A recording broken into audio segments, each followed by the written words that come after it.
And more breaking news now. The hunt is on for several suspects who may have started a deadly tire shop fire in South El Monte. The fire started around 5:30 this morning on Santa Anita Avenue, south of Duarte Road. KCAL 9's Joy Benedict is live at the scene. And Joy, we understand investigators are saying a Molotov cocktail was used. That is the report that initially came out to the Los Angeles County Sheriff's Department here in the community. A witness called and said they just saw 3 suspects leaving the scene of a local a tire company where they saw someone throw what appeared to be a Molotov cocktail in it. Now, I want to show you the scene here behind us. We have moved location since we were with you about 30 minutes or so ago. You can see firefighters are wrapping up. That's because they are done with their part. The reason we were moved down is because now the Los Angeles County Sheriff's Department homicide detectives have taken over the scene, and they wanted us to move outside the perimeter so they can begin their work in figuring out exactly how this man died and also how this fire started. I want to show you some video, though, from earlier this morning as firefighters were still battling hot spots here at this tire company. Now, investigators tell us the fire itself started about 5:30 this morning.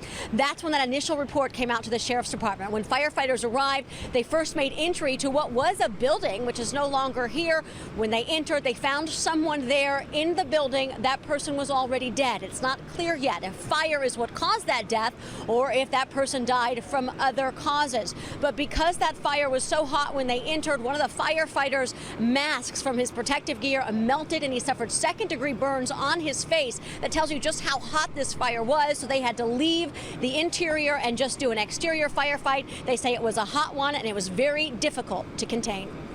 The fire melted through his protective gear. It melted through his protective gear. It was so intense that it actually got to his skin wearing all this protective gear and caused those second-degree burns to his face. And how's he doing? He's stable condition right now. Obviously, that was the fire department giving us an update on the firefighter who was injured here. He also sort of described exactly how hot this fire was because of the tires that were burning inside, and that's really what made it so difficult to fight. Over an hour it took to battle this fire, but they did contain it, and now the tough question and quest comes to try and figure out exactly for sure what did cause it, and then of course how this person died inside, and that's going to be quite a long investigation out here for the rest of the day. Reporting live from South El Monte, Joy Benedict, KCAL 9 News.